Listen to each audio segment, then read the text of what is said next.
کہ ہمارے ایک وزیر نے کہہ دیا تھا، جو ایویشن کے وزیر تھے، شاید غلام سرور صاحب تھے، انہوں نے کہہ دیا تھا کہ جی ہمارے تو پائلٹس کے پاس لائسنس ہی نہیں ہے. تو یہ اس سے پھر اور معاملات خراب ہو گئے. تو میں امید کرتا ہوں کہ جیسا ڈار صاحب نے بڑا فورسفلی اس کو اٹھایا ہوگا، اور یقیناً ہم نے پچھلے کچھ سالوں میں جو ہے جو بھی ہماری ڈیفیشنسیز تھیں ان کو بھی ہم نے ٹھیک کر لیا ہوگا، اور جو ہمارے ایئر کرافٹ کے سیفٹی کے ایشوز ہیں ان کو بھی ہم نے ٹھیک کر لیا ہوگا. اور اس روٹ پہ تو ان اینی کیس جو ہمارے پاس نئے جہاز ہوتے ہیں وہی چلاتے ہیں، کیونکہ جو پرانے جہاز ہیں وہ صرف پاکستان میں ہی چلتے ہیں. صحیح. تو لیٹس ہوپ، کیونکہ ایک بہت بڑا یہ ایک، اور پھر ہمارے پاس لکلی پی آئی اے کے پاس اتنی زبردست ٹائمنگ کی جو سلاٹس ہیں ایسی زبردست ہیں کہ وہ تو ویسے ہی مطلب پاکستانی پی آئی اے کو نقصان پہ تو جانا ہی نہیں چاہیے میرے خیال میں. وہ تو ہماری صرف مس مینجمنٹ ہے، کیونکہ پاکستانی جو اوورسیز پاکستانیز ہیں، چاہے وہ امریکہ میں ہیں، برطانیہ میں ہیں خاص طور پہ، اور خلیجی ممالک میں تو چلے ہماری فلائٹس تھوڑی بہت چل رہی ہیں، وہ تو چاہتے یہی ہیں کہ پی آئی اے سے آئیں، ڈائریکٹ فلائٹس لیں اور اپنا آرام سے، اور اپنے چونکہ پی آئی اے میں ہمارا اپنا ماحول بھی ہوتا ہے، بالکل وہ اس کو پریفر کرتے ہیں کہ جی پی آئی اے سے ہم ٹریول کریں. لیکن ہماری ایک لحاظ سے بدقسمتی کہیے کہ ہم جو ہے پی آئی اے کو، حالانکہ اتنا زبردست پوٹینشیل سنبھال نہیں سکے، ہم نہیں، کہاں پی آئی اے کے زمانے میں ایک بہت بڑا نام ہوا کرتا تھا. تو جس طرح باقی چیزوں میں تنزل آیا وہ پی آئی اے میں بھی ہمیں نظر آتا ہے. لیکن میں امید کرتا ہوں کہ اسحاق ڈار صاحب نے جو بات کہی ہے وہ ٹھیک ہو، کیونکہ یہ ایک بہت بڑی کامیابی ہوگی. اسحاق ڈار صاحب اگر یہ کروا لیں تو پاکستانی بھی خوش ہوں گے، ہم سب خوش ہوں گے، اوورسیز پاکستانی بھی خوش ہوں گے. دوسری بات میں ضمن میں یہ کہنا چاہتا ہوں کہ مجھے ایک بات سمجھ میں یہی نہیں آتی کہ جو ہمارے ڈگنیٹریز ہیں، خاص طور پہ جو فارن منسٹر ہیں، یا یہ لوگ جب بھی جاتے ہیں باہر، خاص طور پہ برطانیہ جائیں یا امریکہ جائیں، صحیح، یہ کیونکہ میں خود برطانیہ میں بھی میں نے سرو کیا ہے اور امریکہ میں بھی سرو کیا ہے، تو یہ میں نے فرسٹ ہینڈ میرا تجربہ ہے، اس لیے میں بات کر رہا ہوں. رائٹ. جو ان کی کوشش یہ ہوتی ہے کہ وہاں پہ جو میڈیا انٹریکشن کرتے ہیں نا، وہ کرتے ہیں ایتھنک میڈیا کے ساتھ. مطلب یہ ہے کہ پاکستان کے ہائی کمیشن لنڈن میں، یا پاکستان کی ایمبیسی جو ہے واشنگٹن میں، یا نیو یارک جو میں ہمارا کانسلیٹ جنرل ہے، وہاں جو ہمارا میڈیا یہاں پہ ہے نا، جو ہمارے چینلز ہیں، اے بی این ہے، دوسرے جو نجی چینل ہیں، پی ٹی وی، انہیں کورسپونڈنٹس کو بلا کر وہاں پہ ایک پریس کانفرنس کر لیں گے، اور ان کی خواہش یہ ہوتی ہے کہ جو وہ کریں وہ پاکستان میں دکھایا جائے. یہ نہیں کرتے کہ انگیجمنٹ کریں وہاں پہ جو لوکل میڈیا ہے. مثال کے طور پر آپ برطانیہ گئے ہیں تو آپ کو چاہیے تھا کہ آپ بی بی سی کے ساتھ کوئی انٹریکٹ کرتے. ہاں، امپیکٹفل. آپ گئے ہیں نا اس برطانیہ کے دورے پہ، تو آپ یہ ایتھنک میڈیا کے ساتھ، میں یہ نہیں کہہ رہا کہ ان کے ساتھ نہ کریں، ان کے ساتھ بھی الگ نشست، بالکل. لیکن اصل معاملہ جو ہے کہ آپ گئے ہیں یو کے، تو یو کے میں یو کے میڈیا کے ساتھ انگیج کریں نا. آپ اے بی این کے ساتھ یا دوسرے جو نجی ہمارے چینلز ہیں ان کے ساتھ انگیجمنٹ کر کے تو محسوس یہی ہوتا ہے کہ آپ یہاں پاکستانیوں کو ان کو نیشنلزم دکھا رہے ہیں. نہیں تو مطلب ایک سوال یہ پیدا ہوتا ہے نا کہ نیشنلزم نہیں، یہ ایک سیاست ہے نا، کہ جی میں گیا، میں نے یہ کام کر دیا.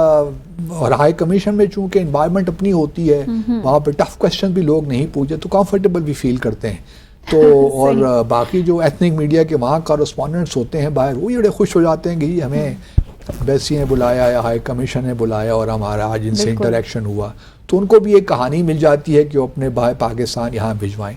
تو میں یہ آج تک سمجھ نہیں پایا کہ کیوں ہماری یہ امپورٹنس ہے. اور مجھے یقین ہے کہ جو ہمارے ہائی کمیشن ہے لنڈن میں، انہوں نے سجیسٹ کیا ہوگا کہ جی بی بی سی کے ساتھ، کیونکہ یہ ہمارا ایک سفارت خانوں کا یہ مزاج رہا ہے کہ ہم چیزوں کو پروپوز تو کر دیتے ہیں کہ بھئی آپ یہاں پہ آئے ہیں. اور لنڈن میں ماشاءاللہ اتنے تھنک ٹینکس ہیں منتہا، اور اتنے امپورٹنٹ تھنک ٹینکس ہیں، چاہے وہ چیٹم ہاؤس ہو یا روسی ہو یا جو ہے انسٹیٹیوٹ آف اسٹریٹجک اسٹڈیز ہو، بڑے زبردست تھنک ٹینکس ہیں. وہاں پہ کچھ انگیجمنٹ آپ کی ہوتی، وہاں پہ کچھ آپ بات چیت کرتے، انٹریکشن کرتے. ہمیں کوئی نظر نہیں آیا اس قسم کی گفتگو.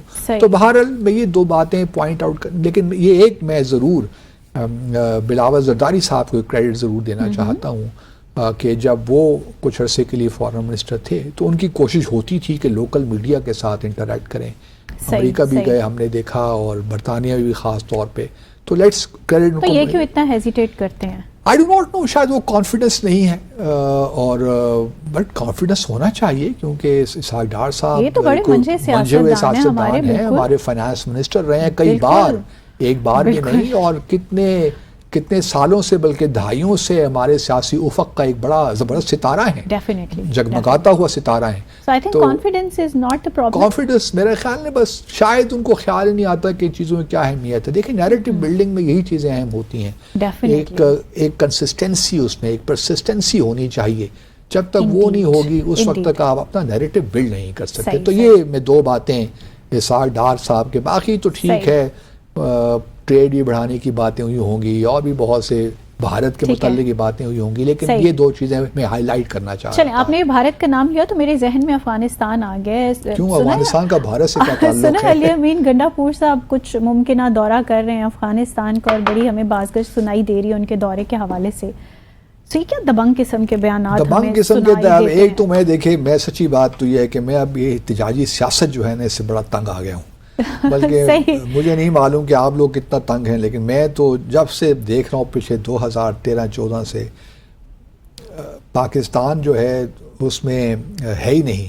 لیکن اس سے پہلے کہ ہم بات کریں, ان کا ایک شارٹ دیکھ لیتے ہیں علی امین گنڈاپور صاحب کا. دکھائیے پروڈیوسر صاحب کیا کہا انہوں نے. میرے لوگوں کو کہاں لے کے جا رہے ہو؟ خدا کی قسم پرواہ ہی نہیں ہے, میرا خون بہ رہا ہے, پرواہ ہی نہیں ہے. اور میں کہہ رہا ہوں یار افغانستان کے پاس مجھے وفد بھیجنے دو, بات کرو یار. افغانستان ہمارے پڑوسی ہیں, ایک زبان ہم بولتے ہیں, ہماری 1200 سے زیادہ کلومیٹر کی بارڈر ہے. مجھے ان سے بات کرنے دو, یہ کیا ہو رہا ہے پاکستان میں, پرواہ ہی نہیں ہے. اعلان کرتا ہوں یہاں پر میں خود افغانستان سے بات کروں گا, میں بحیثیت صوبہ بات کروں گا. میں بتا رہا ہوں کہ میں بحیثیت صوبہ وفد بھیج کے ملاقات کروں گا, ان کے ساتھ بیٹھ کے بات کروں گا. فارن آفس نے بھی بڑی اس بیان کے بارے میں بات. دیکھیے وہی ہے نا, اسٹیٹ کرافٹ کا پتہ نہیں ہے, انٹرنیشنل لا کا نہیں پتہ, سفارتکاری کا نہیں پتہ. اس قسم کے بیان دینے سے کوئی آپ کی ہو سکتی ہے کہ لوگوں کو بڑی پذیرائی مل جائے, آپ لوگ واہ واہ کریں کہ جی گنڈاپور صاحب جا رہے ہیں. لیکن جب میں پہلے بھی کہتا رہا ہوں کہ سیاست جو ہوتی ہے نا وہ ریاست کے مفادات کو آگے بڑھانے کے لیے ہوتی ہے. ہمارے ہاں سیاست جو ہے وہ ریاست سے براہ راست اب جو ہے تصادم ہو گئی ہے. بالکل. تو یہاں پہ مجھے سمجھ نہیں آتی کہ علی امین گنڈاپور صاحب اس سے پہلے بھی فیڈرل منسٹر رہے ہیں پی ٹی آئی کی حکومت میں, ان کو تو اتنا تو معلوم ہونا ہی چاہیے کہ جب آپ کسی بھی پروونس کو یہ اجازت نہیں ہے, کیونکہ جہاں تک فارن پالیسی کا تعلق ہے, فارن افیئرز ہے, وہ فیڈرل گورنمنٹ کا پریروگیٹو ہے, اور ان کا پریروگیٹو ہے کہ وہ کس طرح فارن پالیسی کو آگے لے کر جاتے ہیں. اب جو ہے اگر وہ جانا چاہیں گے طالبان کے ساتھ ملاقات تو ان کو بھارت این او سی لینا پڑے گا. این او سی کے بغیر وہ جائیں گے تو وہ بھی آئین کی خلاف ورزی ہوگی, قوانین کی خلاف ورزی ہوگی. اگر, اور دوسرا پہلو اس کا یہ ہے کہ کیا انہوں نے سوچا ہے کہ اگر چلیے وہ ایک ہم یہ سوچ لیتے ہیں کہ علی امین گنڈاپور صاحب کابل چلے گئے, لینڈ پہنچ گئے وہ کس طریقے سے, تو طالبان کیا کریں؟ طالبان کو تو پتہ ہے کہ ان کے ساتھ اگر ہم معاہدہ کریں گے تو یہ تو کچھ نہیں کر سکتے نا, یہ ڈیلیور, ان کے پاس کیپیسٹی نہیں ہے کہ ہم ڈیلیور کریں. ڈیلیور کرنے کے لیے تو اسٹیک ہولڈرز چاہیے نا, فوج چاہیے, اور دوسری جو ہماری سیکورٹی فورسز ہیں ان کے بغیر تو یہ نہیں ہو سکتا. تو اس قسم کے بیانات دینے کی ضرورت کیا ہے آپ کو کہ آپ اپنے آپ کو ایکسپوز کر رہے ہیں, اور طالبان بھی ہنستے ہوں گے, مذاق اڑاتے ہوں گے کہ کیا لوگ ہیں یہ. اور کل انہوں نے شاید جو پشاور ہمارے افغانستان کے جو کونسل جنرل ان سے ملاقات بھی کی, حالانکہ اس ملاقات کے لیے بھی اگر دیکھا جائے تو یہ ملاقات بھی خود نہیں ہو سکتی. اس میں بھی فارن آفس سے کسی, جو ہمارا کیمپ آفس ہے پشاور میں, جو ڈپٹی چیف آف پروٹوکول ہے, اس کا ہونا ضروری ہوتا ہے. اس ملاقات میں مجھے نظر نہیں آیا کہ وہاں ہمارے ڈی سی پی وہاں موجود ہے اس ملاقات میں. یہ بھی قوانین کی خلاف ورزی ہے, جو ہمارے لیڈ ڈاؤن پروسیجرز ہیں ان کی خلاف ورزی ہے. اگر ہمارے چیف منسٹرز, ہمارے منسٹرز خود قوانین کی خلاف ورزی کریں گے تو پھر عوام سے آپ کیا توقع رکھتے ہیں کہ وہ قانون کی پاسداری کریں گے؟ دیکھیں لیڈرز کو ایگزامپل سیٹ کرنی پڑتی ہیں.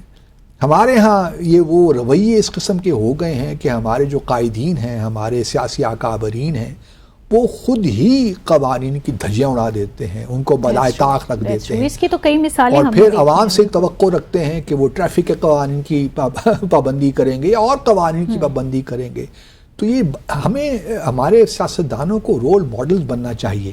پھر کہتے ہیں کہ جی اب اس قسم کی جو زبان علی امین گنڈاپور صاحب نے استعمال کی سوٹ نہیں کرتا. اور بھی میں مطلب پریشان ہو جاتا ہوں کہ آپ اتنی اہم پوزیشنز میں بیٹھے ہوئے ہیں، جو آپ کے رویے ہیں، جو آپ کا جو زبان کا استعمال ہے. لیکن باسط صاحب ایک پوائنٹ یہاں یہ بھی تو آتا ہے کہ اس فرسٹریشن کے پیچھے کوئی بہت سارے عوامل بھی تو ہو سکتے ہیں. میں ان کو جھٹلا نہیں رہا یا ان کو میں انڈر اسٹیمیٹ نہیں کر رہا، لیکن پھر بھی اس کا ہرگز یہ مطلب نہیں ہے. تو پھر آپ یہ کیجئے نا، what's the solution؟ نہیں، سولوشن یہ ہے کہ اگر آپ نہیں چل سکتے، آپ سمجھتے ہیں کہ آپ ڈیلیور نہیں کر پا رہے، بہت سے معاملات ہیں، آپ اسمبلیاں توڑیں، ریزائن کریں اور جائیں گھر. مطلب میں تو اس کو اس طرح ہی دیکھتا ہوں. پھر آپ کہیں گے جی میں پولیٹیشین میں کیوں کروں، یہ میں جنگ کیوں نہ کروں، میں ریزسٹ کیوں نہ کروں. وہی جو تصادم کی بات آ گئی، میں کہتا ہوں کہ پاکستان کو اب ایک پیریڈ چاہیے، تھوڑا ہمیں پاز چاہیے، تاکہ ہم میرے اس حکومت سے ہم پہلے بہت ڈسکس کرتے ہیں، میں ہر جو تنقید بنتی ہے اور تنقید بھی کرتا ہوں، لیکن میں اب اس نتیجے پہ پہنچا ہوں یا تو یار ڈکٹیٹرشپ لے آئیں، بات ختم ہو. کیونکہ اس سے میں واقعی میں اتنا تنگ آ گیا ہوں اس سسٹم سے، ان باتوں سے، کہ کچھ ہم لوگ ڈیلیور نہیں کر پا رہے. باتیں صبح شام اگر آپ اسمبلی میں دیکھیے جس قسم کے واقعات اور حالات پرسنل ہوئے ہوئے ہیں سارے پولیٹیشینز آپس میں ایک دوسرے کے ساتھ. ایبسولوٹلی. اتنی زیادہ سیاست ہو گئی ہے اس ملک میں کہ ابھی ہمیں تھوڑا بہت اپنے آپ کو ڈی پولیٹیسائز کرنا ہے اس معاشرے کو. اتنی زیادہ ہم پالیٹکس کرنے لگے ہیں. آپ جو معاملہ بھی اٹھائیں اور دنیا میں جو تبدیلیاں آ رہی ہیں، خدا کا خوف کریں. اتنے حالات بدل رہے ہیں ہمارے ملک کے، جو ہم اپنے اگلے سیگمنٹ میں ڈسکس بھی کریں گے. دنیا کہاں سے کہاں جا رہی ہے اور ہم کہاں الجھے ہوئے ہیں یار. مطلب ایک دوسرے میں الجھے ہیں. میں یہ نہیں کہہ رہا کہ افغانستان کے ساتھ ہمارے ایشو نہیں ہے، یا جس طرح مولانا فضل الرحمان نے بڑے اچھے طریقے سے بتایا بھی ہمیں کل قومی اسمبلی میں، کہ جس طرح مطلب ایک ٹھیک ہے کے پی میں بھی ایشوز ہیں، بلوچستان میں بھی ایشوز ہیں، لیکن یہ کہاں کی بات ہے کہ جی میں خود کابل جاؤں گا، میں خود طالبان سے بات کروں گا، ہمارے لوگ مر رہے ہیں. بھئی ہمارے بھی لوگ ہیں یار، میرا تعلق خیبر پختونخوا سے ہے، لیکن سوال یہ پیدا ہوتا ہے کہ آپ کو کس نے اختیار دیا ہے کہ آپ طالبان سے جا کے نیگوشیٹ کریں. ٹھیک ہے 18th امینڈمنٹ کے بعد کچھ پروونشل گورنمنٹس کو اختیار حاصل ہیں کہ وہ باہر سے انویسٹمنٹ لے کر آئیں، لیکن وہ بھی فیڈرل حکومت کی نو آبجیکشن کے بعد. یہ نہیں ہو سکتا کہ آپ خودی طور پہ اپنے کے پی کوئی ایک اسٹیٹ تو نہیں ہے نا، ہمارا ایک پروونس ہے، اس فیڈریشن کا ایک حصہ ہے. تو اسی جو آئین نے آپ کو اختیارات دیے ہیں، جو بھی آپ کو دائرہ اختیار دیا، اس میں اس دائرے میں رہ کر آپ کام کریں، کسی کو کوئی اختیار نہیں ہوگا. لیکن سیاست کو آپ اس مقام تک لے جائیں جہاں کہ یہ ہو کہ جی میں خود کابل جاؤں گا، خود طالبان سے بات کروں گا، یہ کروں گا، وہ کروں گا. یہ ساری امیچور باتیں ہیں. میں امید کرتا ہوں کہ ان چیزوں سے ہماری جان چھوٹے. ویسے ان سے امید نہیں تھی، کافی میچور قسم کے سیاستدان ہیں. I never thought that way. I'm sorry. تھوڑے جذباتی ہیں. نہیں, I never thought that way کہ he's mature. You got different approach on that. So Basit صاحب GCC کا احوال تو بتائیں ذرا. بھارت کی اس میں first ever meeting with the GCC، اور اس کا کیا آپ ریپریزنٹیشن کس طرح سے دیکھ رہے ہیں، اور پاکستان کو کتنا بڑا تھریٹ ہونے جا رہا ہے اس سے؟ دیکھیے بھارت کی بہت بڑی کامیابی ہے. اور پاکستان کی بعد میں بات کرتے ہیں، پہلے ذرا بھارت کی کامیابی کی تو بات کر لیں. صحیح.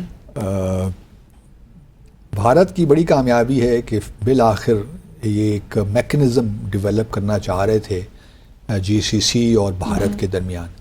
آپ جانتی ہیں کہ اس نئی دنیا میں بہت سے ایسی چیزیں ہو رہی ہیں. مثال کے طور پر بھارت کی آسیان کے ساتھ بھی اینول میٹنگ ہوتی ہے، پھر چین کی افریقن یونین کے ساتھ میٹنگ ہوتی ہے سالانہ. تو یہ سالانہ جو میٹنگز ہوتی ہیں، یہ بھی اب ایک نئی پریکٹس شروع ہوئی ہے.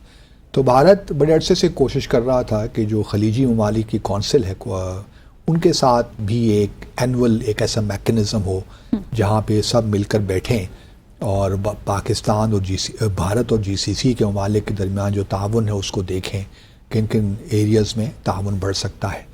تو یہ پہلی میٹنگ تھی وزراء خارجہ کے لیول پہ. اب ہوگا کچھ عرصے کے بعد یہ کہ ممکن ہے کہ اگلے سال ہم دیکھیں کہ سمٹ لیول پہ ہو جائے یہ رائٹ. تمام جی سی سی کے جو سربراہان جو بھی وہاں پہ تو شنشائیتیں ہیں اور وہاں پہ وہ ہوں اور پھر پرائم منسٹر مودی کی ایک سمٹ ہو جائے. صحیح. یہ ممکن ہے تو اس کا لیول بڑھ جائے. تو یہ اچھا اب یہ جو ہے میٹنگ بڑے حوالوں سے امپورٹنٹ ہے. ایک تو اس وقت اگر آپ دیکھیے تو جی سی سی کا جو اور بھارت کا جو ٹریڈ ہے دونوں ممالک کے درمیان یہ تقریباً آپ $160 بلین سے اوپر ہے. 160 بلین. 160 بلین. اور یہ بھی یاد رہے کہ تقریباً 9 ملین 90 لاکھ کے قریب بھارتی جو ہیں باشندے وہ جی سی سی جو یہ ممالک ہیں ان میں 6 ممالک ہیں ان میں کام کرتے ہیں. اس میں سعودی عرب ہے, یو اے ای ہے, کویت, بحرین, عمان اور ایک اور ملک ہے یاد نہیں آ رہا اس وقت, قطر. تو یہ 6 ممالک ہیں جس میں تقریباً 90 لاکھ باشندے اور یہ بہت ریمیٹنسز بھجواتے ہیں. بالکل بالکل کافی ریمیٹنسز آتے ہیں. تو ایک تو بھارت کا یہ اور پھر جو ٹریڈ ہے وہ بھی بڑا زبردست ہے جیسے میں نے پہلے کہا 160 بلین. اور اس ٹریڈ کے بارے میں بتاتا چلوں کہ بھارت نے بڑی اسٹریٹجی کے تحت پاکستان کی جو ہماری خلیجی ممالک کے ساتھ ٹریڈ ہے نا اس کو بڑا ہرٹ کیا ہے مختلف طریقوں سے. خاص طور پہ جو چیزیں ہم ایکسپورٹ کرتے تھے وہی چیزیں بھارت بھی ایکسپورٹ کرتا تھا, ابھی بھی کرتا ہے. تو بھارت کی حکومت نے ان ایکسپورٹس پہ جو تاکہ پاکستان کی ایکسپورٹس کمپیٹیٹو نہ رہیں بہت سبسڈیز دیں تاکہ وہاں پہ وہ سستے داموں وہاں چیزیں میسر ہوں. اور اسی طرح ہمارے پاس ایک ہمارے بھی کافی لوگ ہیں تقریباً 4 سے 5 ملین کے قریب پاکستانی کام کرتے ہیں. تو اگر پاپولیشن کا تناسب دیکھا جائے تو ہمارے زیادہ ہیں, لیکن پھر بھی بھارت نے بہت سی اسپیس ہم پہ لی کیونکہ ہمارے تو وہاں پہ جو پچھلے دنوں دیکھے ہم نے سن بھی رہے تھے کہ وہاں بھکاری پہنچے ہوئے تھے اور ایک تماشا مچا ہوا ہے یو اے میں خاص طور پہ اور سعودی عرب میں بھی. تو ملیشیا کا بھی سن رہے. تو اس وجہ سے بڑے پرابلمز ہمارے یہاں ہو گئے ہیں. تو اب وہ جو خلیجی ممالک ہیں وہ بھی تھوڑے گھبرا رہے ہیں کہ اگر ہم موقع دیں گے تو, اور بھارت اس کو پوری طریقے سے اس کو ایکسپلائٹ کر رہا ہے, اپنے لیے جگہ بنا رہا ہے اور اس نے بنائی ہے, ہماری کاسٹ پہ بنائی ہے, اس میں کوئی شک نہیں ہونا چاہیے. دوسرے جو 2 معاملات ہیں اس سے بھی ذکر میں کرتا چلوں. ایک تو یہ ہے کہ اگر آپ پیراگراف اس کے بعد ایک اسٹیٹمنٹ ایشو ہوئی اور اس میں پیراگراف 6 دیکھیے تو اس میں وہ کہتے ہیں کہ ایک تو جوائنٹ ایکشن پیراگراف 5 ہے, ایک جوائنٹ ایکشن پلان 2024-2008 وہ انہوں نے بنایا ہے 28 4 سالہ پروگرام ہوگا جس میں وہ ٹریڈ, سیکیورٹی, ایگریکلچر اور food security, transportation, energy, culture, یہ تمام وہ چیزیں جو ایوری تھنگ از انکلوڈیڈ. تو یہ ایک آل انکمپسنگ آپ کہہ سکتے ہیں ریلیشن شپ ایوالو ہو رہا ہے. اچھا 6 پیراگراف میں وہ کہہ رہے ہیں the meeting also addressed international and regional issues of common interest. اچھا میری کچھ خبریں ہیں, کچھ میری اطلاعات ہیں بھارت سے کہ جے شنکر صاحب نے 2-3 معاملات اٹھائے. ایک یہ معاملہ اٹھایا ہے کہ جی بہت ہو گیا, اب آپ کچھ کیجئے کہ بھارت بھی OIC کا ممبر بنے. اور انہوں نے کہا کہ جی بہت سے ایسے ممالک ہیں OIC میں, 57 ممالک کی آرگنائزیشن ہے, اس میں بہت سے ایسے ممالک ہیں جہاں پہ مسلمانوں کی تعداد زیادہ نہیں ہے لیکن پھر بھی آپ نے ان کو OIC کا ممبر بنایا ہوا ہے. تو ہمارے ہاں تو 180 ملین کے قریب جو ہے مسلمان کمیونٹی ہے جو کہ خلیجی ممالک کی کمیونٹی سے بھی زیادہ ہے. تو آپ اگر 6 ممالک ہیں تو ہم کیوں نہیں ہو سکتے OIC کے ممبر. چلیے اگر آپ ہمیں ممبر نہیں بناتے تو اس وقت آپ ہمیں آبزرور ہی بنا دیجئے. اچھا اس کے بارے میں بتاتا ہوں کہ بھارت بڑے عرصے سے یہ کوشش کر رہا ہے کہ کم از کم وہ آبزرور کا اسٹیٹس اس کو مل جائے, لیکن پاکستان فار آبویس ریزنز ہمارے چونکہ ان کے ساتھ ایک ہاسٹیلیٹی کا ریلیشن شپ ہے تو ہم سمجھتے ہیں کہ ان کے جو ہے یہاں پہ ان کا آنا ہمارے انٹرسٹ کے لیے ٹھیک نہیں ہوگا, تو ہم اس کی مخالفت کرتے رہے ہیں اور آگے بھی کرتے رہیں گے. لیکن خلیجی ممالک میں خاص طور پہ UAE میں ان کے لیے ایک سافٹ کارنر پایا جاتا ہے کیونکہ ہم نے یہ خود دیکھا, پہلے بھی UAE نے اس معاملے کو اٹھایا اور پھر ستم ظریفی یہ کہ 2019 مارچ 2019 میں پاکستان سے کنسلٹ کیے بغیر یو اے ای نے جو اس وقت کونسل آف فارن منسٹرز کی کانفرنس ہوسٹ کر رہا تھا، انہوں نے اس وقت جو بھارت کی منسٹر فار ایکسٹرنل افیئرز تھیں سشما سوراج صاحبہ، جن کا انتقال ہو گیا بعد میں، ان کو بلایا کہ آپ آئیے اور او آئی سی کی پلینری جو میٹنگ ہے اس کو ایڈریس کیجیے. تو ہمارے لیے اس وقت کی حکومت کے لیے بہت بڑا شوق تھا کہ یہ کس طرح بھئی ہو گیا. تو پھر ہم نے احتجاجاً جس سیشن میں انہوں نے تقریر کی، ہم نے اس سیشن کا بائیکاٹ کیا. تو یہاں تک معاملات پہنچ گئے تھے. تو اس سے آپ اندازہ کر سکتی ہیں کہ کس قدر اپنا جو انفلوئنس ہے بھارت نے خاص طور پہ خلیجی ممالک میں کس قدر بڑھایا ہے. دوسرا، اب یہ آبویسلی خلیجی ممالک کے لیے ایک مشکل تو ہے، جو جہاں تک میری معلومات ہیں سعودی عرب یو اے ای نے تو اس کا پازیٹیولی کہا کہ جی ہاں یہ بالکل ہونا چاہیے، to start with to begin with آپ کو آبزرور اسٹیٹس ملنا چاہیے. لیکن سعودی عرب نے تھوڑا سا اس کو پلے کیا کہ ابھی شاید وقت مناسب نہیں ہے، اور یہ جو ہے ابھی بہت پاکستان اس کے لیے راضی نہیں ہوگا، اور پاکستان چونکہ فاؤنڈنگ ممبرز میں ہے تو ابھی شاید، لیکن ہم کوشش کریں گے ہم. تو یہ انہوں نے ایک ڈپلومیٹک جواب اس کا دیا. لیکن ساتھ ساتھ جے شنکر صاحب یہ بھی چاہتے ہیں، اور انہوں نے اس کا کہا بھی کہ جی ہمارے ہاں دیکھیے آپ لوگ کشمیر کی باتیں کرتے ہیں، آپ لوگوں نے ایک کانٹیکٹ گروپ بھی بنا رکھا ہے کشمیر پہ، تو اس سے بھی ہمارے تعلقات جو ہیں بعض اوقات آپ کشمیر کی خاص طور پہ سعودی عرب، باقی تو کوئی جتنے بھی خلیجی ممالک ہیں انہوں نے کشمیر کو ایسی بات کی نہیں کبھی. سعودی عرب چونکہ او آئی سی کا جو کانٹیکٹ گروپ ہے اس کا بھی ممبر ہے. اس میں کون کون سے ممالک شامل ہیں آپ کو بتا دوں، اس میں ترکیہ ہے، آذربائیجان ہے، سعودی عرب ہے، نائجر ہے اور پاکستان. تو یہ 5 ممالک ہیں جو کانٹیکٹ گروپ کا حصہ ہیں. تو سعودی عرب چونکہ اس کانٹیکٹ گروپ کا حصہ ہے، تو جے شنکر نے جو میری معلومات ہیں، جو بھارت نے مجھے کچھ جرنلسٹ نے کورسپونڈنٹ سے بتایا کہ ایک معاملہ یہ بھی کہا گیا ہے کہ جی اس کانٹیکٹ گروپ کو آپ کس لیے رکھے ہوئے ہیں، اس کو بھی آپ ختم کیجئے. ٹھیک ہے او آئی سی ہے کرتی رہے اپنا کام، اور پھر آپ نے ایک اسپیشل ریپرزینٹیٹیو بھی بنا دیا ہے کشمیر پر، تو اس کی بھی کوئی ضرورت ہے محسوس نہیں ہوتی. تو جے شنکر صاحب کا یہی بتانا تھا. انہوں نے دبے دبے الفاظ میں یہی کہا کہ جو کشمیر پہ آپ لوگ یہ ایکٹیویٹی کرتے ہیں، چاہے وہ کونسل آف فارن منسٹرز کی میٹنگ ہو یا سمٹ ہو، ہر 3 سال کے بعد سمٹ ہوتی ہے او آئی سی کی، تو اس میں آپ کشمیر کا بھی ذکر کرتے ہیں، یہ جو کانٹیکٹ گروپ ہے اس کی ریزولوشنز ہی پاس ہو جاتی ہیں. تو یہ ایک اننیسیسری سا ایک اریٹنٹ ہے آپ کے اور ہمارے درمیان، اس سے کوئی فائدہ نہیں ہوگا. تو اس لیے آپ اس کو بھی کانٹیکٹ گروپ کو بھی ختم کیجیے، اور اسپیشل ریپرزینٹیٹیو کا جو مینڈیٹ ہے اس کو بھی آپ ختم کرنے کی کوشش کریں. تو یہ جو ہے نا اس پہ ساری بات ہوئی. اب آبویسلی اتنا آسان نہیں ہے کانٹیکٹ گروپ کو ختم کرنا، ایک اس میں بہت سی ریزولوشنز بھی ہیں، لیکن یہ ضرور ہے کہ آنے والے مہینوں اور سالوں میں ہم دیکھیں گے. ابھی چونکہ یو این جی اے کا سیشن بھی شروع ہو رہا ہے اس ماہ نیو یارک میں، تو ابھی ہم یہ دیکھیں گے کہ ہماری سفارتکاری کہاں پہ کھڑی ہے. کیا اس میٹنگ سے پہلے جو جی سی سی کی ہوئی فرسٹ فارن منسٹریل میٹنگ جو ہوئی، کیا ہم نے جو 6 ممالک تھے ان کو کانٹیکٹ کیا؟ کیا ہم نے یہاں فارن آفس کے ان کے سفراء کو بلا کے کوئی بریفنگ دی اس سے پہلے؟ کوئی ہم نے اس کو پریمپٹ کیا کہ ہم بریف کر سکیں؟ کیا کشمیر پہ ہم نے کیا؟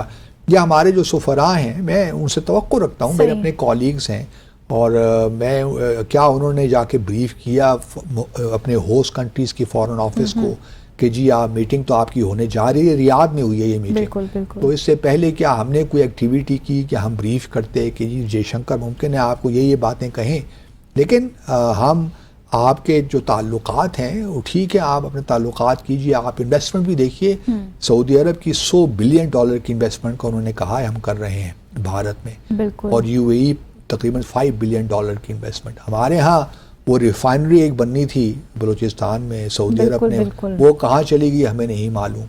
تو یہ سارے وہ جو ایشوز ہیں نا، ہم نے بھارت نے بڑا میتھوڈیکلی سسٹمیٹیکلی اور ایک پرسیورنس کے ساتھ جو ہے جی سی سی کے ساتھ اپنے تعلقات استوار کیے آپ اسے بھارت کی ڈپلومیسی کی کامیابی قرار دیں گے یا پاکستان کی دونوں ڈپلومیسی کی ہی ناکامی؟ ہیں، دونوں میں سمجھتا ہوں کہ اس سے دونوں ہی ریزنز ہیں. ان کی کامیابی ہماری ناکامی ہو جاتی ہے نا. حالانکہ زیرو سم گیم نہیں ہے. ابھی دیکھیے نا یو اے ای کے جو کراؤن پرنس ہیں وہی بھارت میں تھے پچھلے دنوں. ان کو بڑا زبردست ان کا استقبال کیا، مودی صاحب نے ان سے ملاقاتیں ان کی ہوئیں. تو یو اے ای کے ساتھ بھارت کا تو ایک خاص رشتہ ہے، کیونکہ یو اے ای کا اسرائیل کے ساتھ بھی بڑا گہرا تعلق ہے. بالکل. تو یہ بھی ذرا سامنے رکھیے نا، ڈاٹس سے کنیکٹ کرنا پڑتا ہے، اور پھر ان تمام چیزوں کو جو ڈاٹس ہیں ان کو کنیکٹ کرنے کے بعد پھر آپ ایک پالیسی ترتیب دیتے ہیں. اور میں ابھی بھی سمجھتا ہوں کہ ہمارے لیے بہت اسپیس ہے خلیجی ممالک میں، لیکن ہم ایک صحیح معنوں میں نا میتھوڈیکلی نہیں چلتے. ہم ایک لحاظ سے ایک قدم لیتے ہیں پھر 2 قدم پیچھے ہو کے سو جاتے ہیں.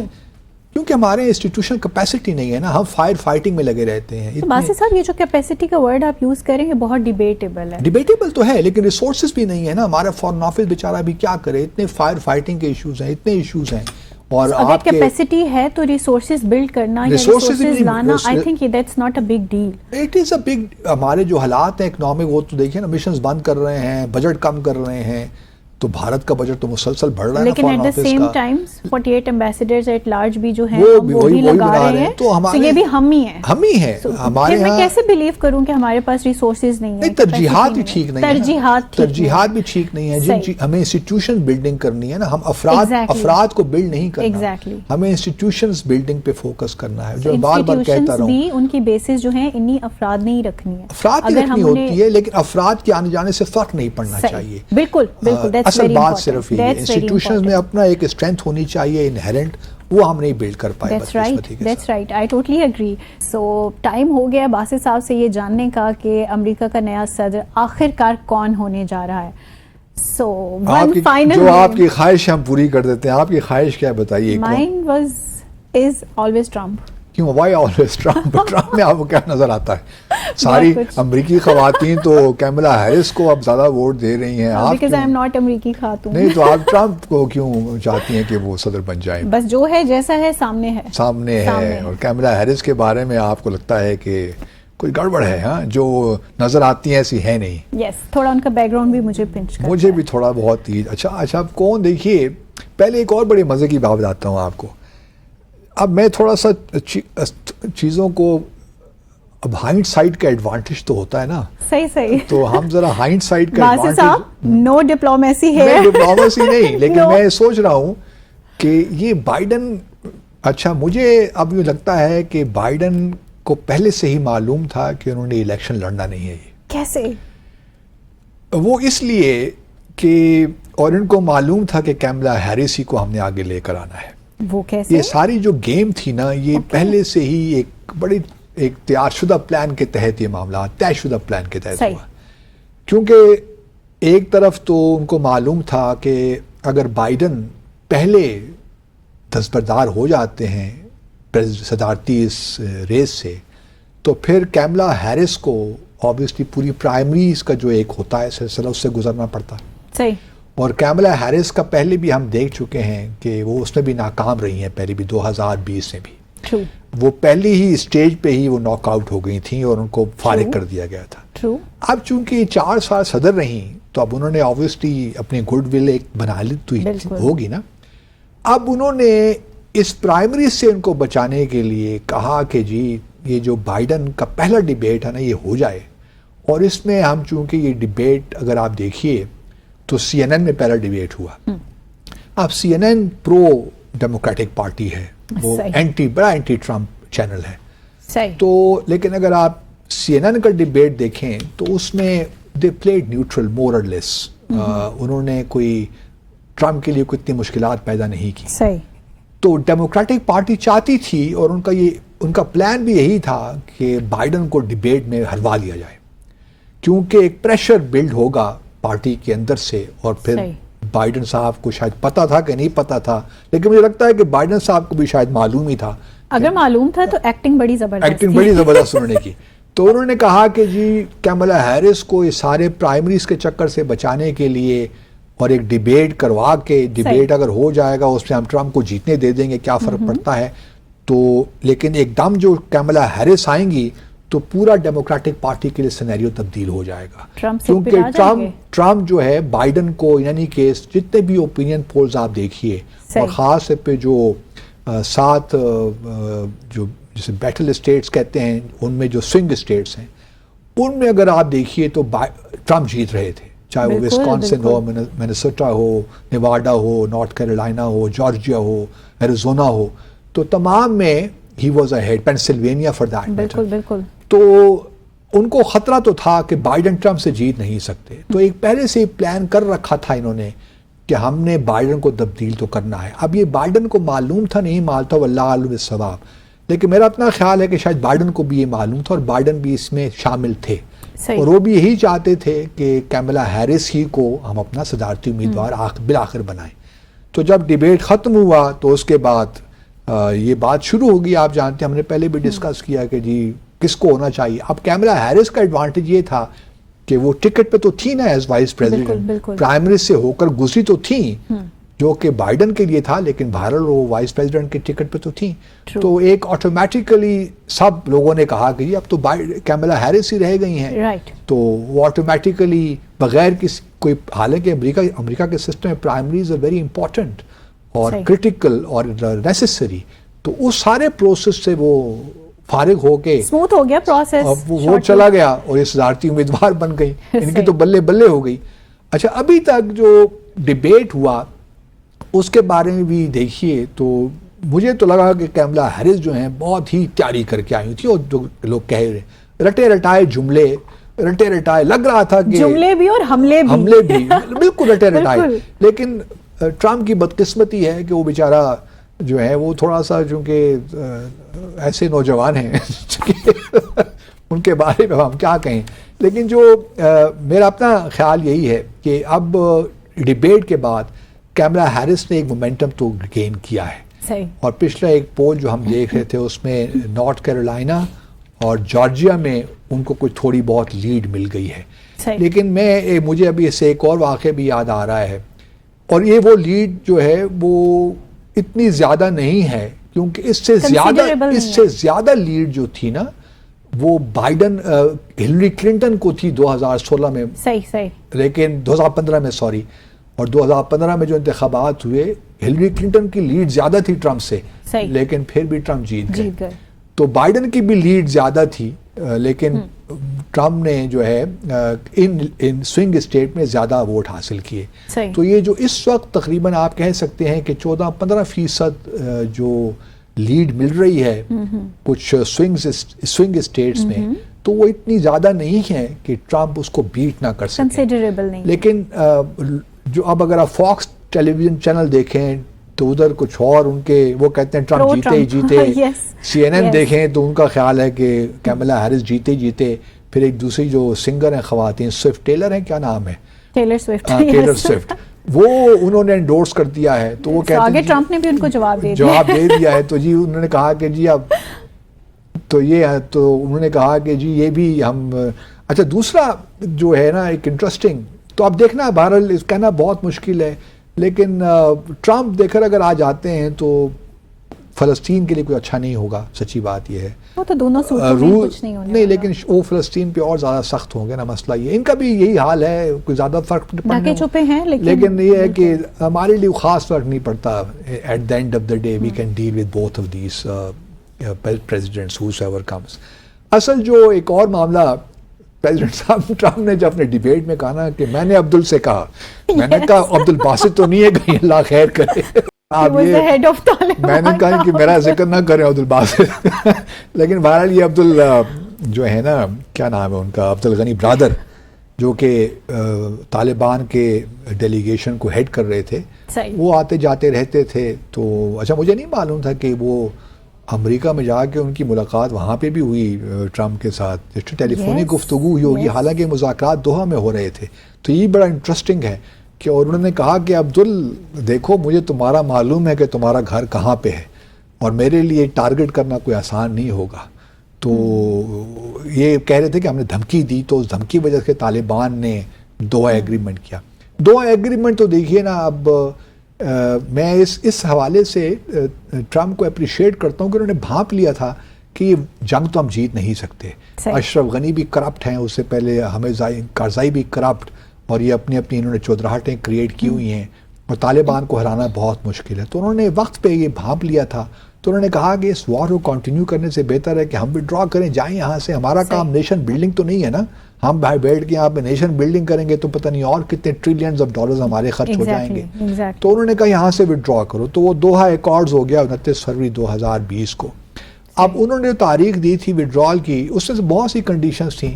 ایک تھی کہ 1 مئی 2021 کو تمام جتنی نیٹو کی فورسز ہیں وہ نکل جائیں گی, اور طالبان جو ہیں وہ ڈائلاگ کریں گے نئی حکومت کے لیے خواتین کے حقوق کے بارے میں, اور انہوں نے بہت سی گارنٹیز دی تھیں کہ وڈرال کو. تو ایک طالبان نے اپنی یہ کنڈیشن تو پوری کی کہ انہوں نے امریکی فوجوں کو نشانہ نہیں بنایا اس پورے عرصے میں, لیکن انہوں نے یہ نہیں کہا کہ جی ہم بات کرنا چاہتے ہیں.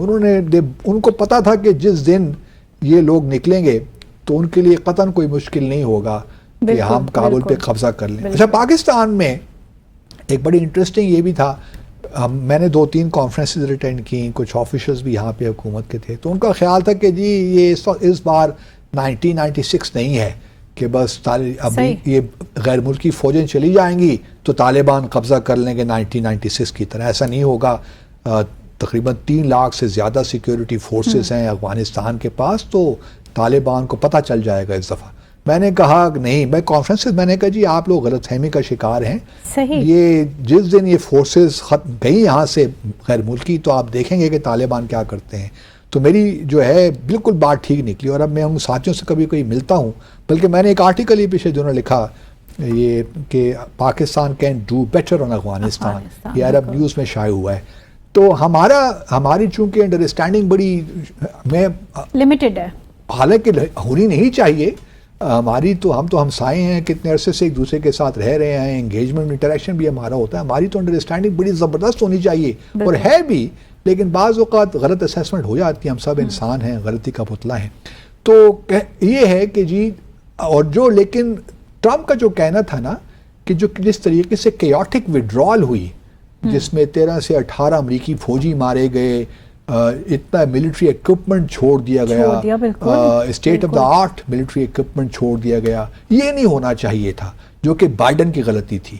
گو کہ ایگریمنٹ تو ہم نے کیا, لیکن ہمارا ایگریمنٹ ٹھیک تھا کہ ہم نے تو یہاں سے جان چھڑانی ہی تھی. لیکن آپ لوگوں نے, جو بائیڈن نے پھر آ کر انہوں نے پھر اس طرح کہا نا, پہلے تو 1 مئی تک وڈرال تھی, پھر انہوں نے پھر ایکسٹینڈ کر دیا, پھر یہ 30 اگست کو یہ وڈرال ہوئی, 31 اگست کو شاید. تو ٹرمپ کا یہ کہنا تھا کہ یہ بائیڈن کا سارا قصور ہے اور کیملا ہیرس کا سارا قصور ہے کہ آپ نے اتنی کیوٹک وڈرال کی افغانستان سے. چلیے اب تو یہ معاملہ ختم ہو گیا. جو ہے ٹرمپ کا مجھے بلکہ یہ بھی آتا ہے, آپ نے کہا نا کون جیتے گا. 2016 میں جون جولائی میں میرے خیال میں وائس کانفرنس تھی سفیروں کی یہاں اسلام آباد میں, تو اس میں مجھے ہی بلایا گیا تھا بھارت سے. تو وہ شاید فارن منسٹر بھی اس وقت موجود تھے جو ہمارے ایڈوائزر تھے سرتاج عزیز صاحب. تو گفتگو ہو رہی تھی کہ کون جیتے گا, ہلری کلنٹن جیتیں گی کہ ٹرمپ جیتیں گے. تو جتنے بھی ہال میں ہم لوگ موجود تھے, کوئی 20 کے قریب سفراء ہوں گے, تو سب کا خیال یہی تھا کہ ہلری کلنٹن جیت جائے, اور ہم سب غلط ثابت ہوئے. اور اس دفعہ کچھ کہنا, آپ پھر ڈپلومیسی سے کام لے گئے.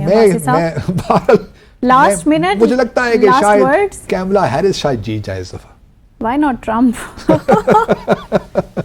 Let's wait and watch. So یہاں پہ ہمارے آج کے پروگرام کا وقت اختتام پذیر ہوا چاہتا ہے. آپ سے ملاقات ہوگی انشاءاللہ کل مزید دلچسپ موضوعات کے ساتھ. Till then take care. اللہ حافظ.